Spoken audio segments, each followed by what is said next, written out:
सिंध जे वॾे वज़ीर मुराद अली शाह चयो आहे त इहो ॿुधाईंदे ख़ुशी थी रही आहे त सक्खर बैराज वटि कोफर डैम जो कमु मुकमल थी वियो आहे। गेट नंबर 47 लॻाइण लाइ कोफर डैम ज़रूरी हुयो। सक्खर बैराज मां निकिरंदड़ कैनालनि में पाणी छोड़ कयो वियो आहे। चीनी कंपनी दरवाज़ो ठाहिण जो कमु करे रही आहे। 20 जुलाई ताईं नओं दरवाज़ो मिली वेंदो। तनक़ीद कंदड़नि खे सक्खर बैराज बाबति का बि ॼाण नाहे।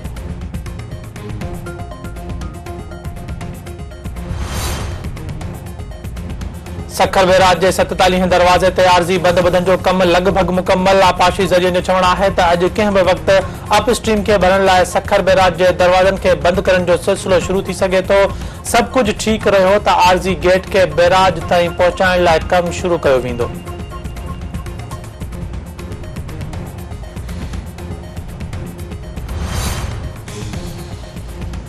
क़ौमी असम्बली में ईंदड़ माली साल जी वफ़ाक़ी बजट जी शिकवार मंज़ूरी जो अमल जारी। ऐवान में मुख़्तलिफ़ वज़ारतुनि ऐं डिवीज़ननि जी रक़म वारे मुतालबनि जी मंज़ूरी जो अमल जारी।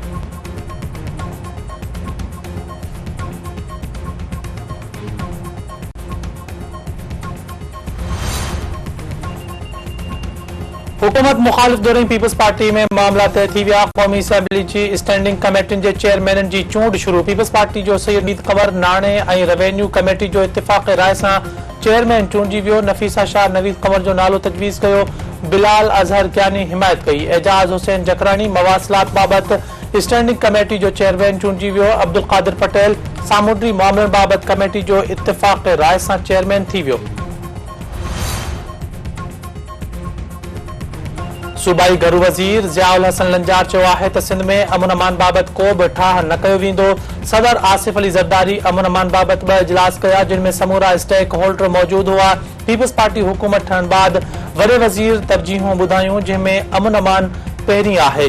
सिंध में पुलिस जो टोटल अंग 1,81,377 आहे। 42,000 जायूं ख़ाली आहिनि। सिंध में रेंजर्स पुलिस सां गॾिजी मुख़्तलिफ़ टारगेट्स ते कमु करे रही आहे।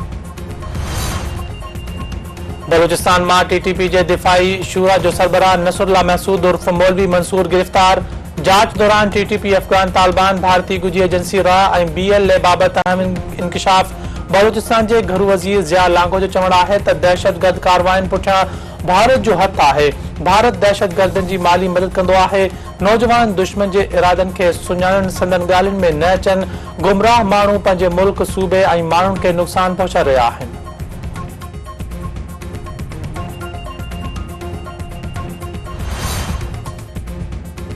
सिंध जे मुख़्तलिफ़ शहरनि में अॼु खां तेज़ बरसात जी अक थी। कराची हैदराबाद सक्खर लाड़काने नवाबशाह मीरपुर ख़ास में बरसात थींदी। बरसात खे मुंहुं ॾियण लाइ NDMA खे अलर्ट रहण जी हिदायत।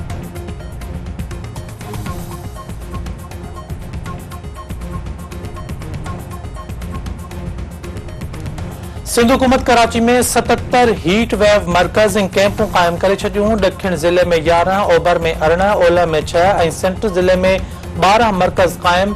मलीर ज़िले में 15, कोरंगी में 8 ऐं क्यामाड़ी में 7 मरकज़ क़ाइमु कया विया।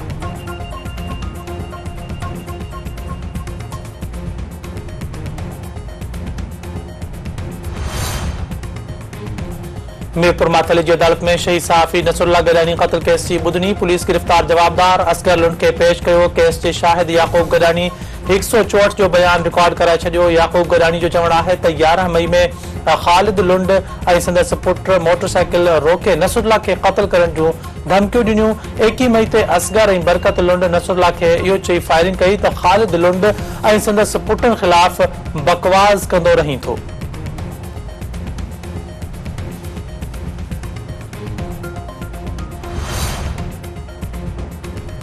फैज़गंज वेझो गैस सिलेंडर फाटण सबबि कार खे बाहि 3 ॼणा सड़ी फोत। फोतनि में हिकु बारड़ो ऐं हिकु औरत बि शामिल।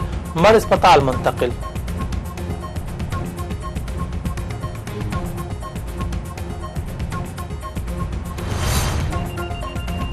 सजावल जोड़े जो वेझो मुबैना कार इल्ज़ाम हेठि भाउ हथां भेण क़त्ल। पुलिस जो चवण आहे त अली शेर टांवरी पंहिंजी भेण अलावराई खे बंदूक जा फायर करे क़त्ल करे छॾियो। जवाबदार खे गिरफ़्तार कयो वियो आहे। वधीक जांच कई पई वञे।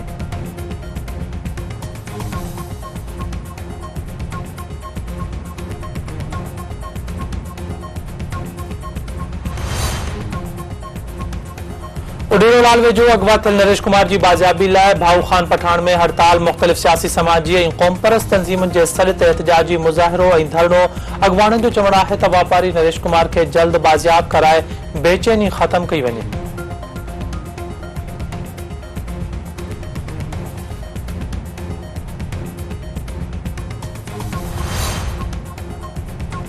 मलकानी शरीफ में बिन नौजवाननि जी बाजियाबी लाइ वारसनि पारां औरतुनि समेत एहतजाजी मुज़ाहिरो ऐं धरणो। अॻवाननि जो चवणु आहे त धारेलन अली हसन ऐं मनसूब चांडियो जी बाजियाबी लाइ 20 लख रुपया घुरिया आहिनि। पैसा न ॾियण जी सूरत में ॿिन्ही नौजवाननि खे मारण जी धमकी ॾिनी वई आहे।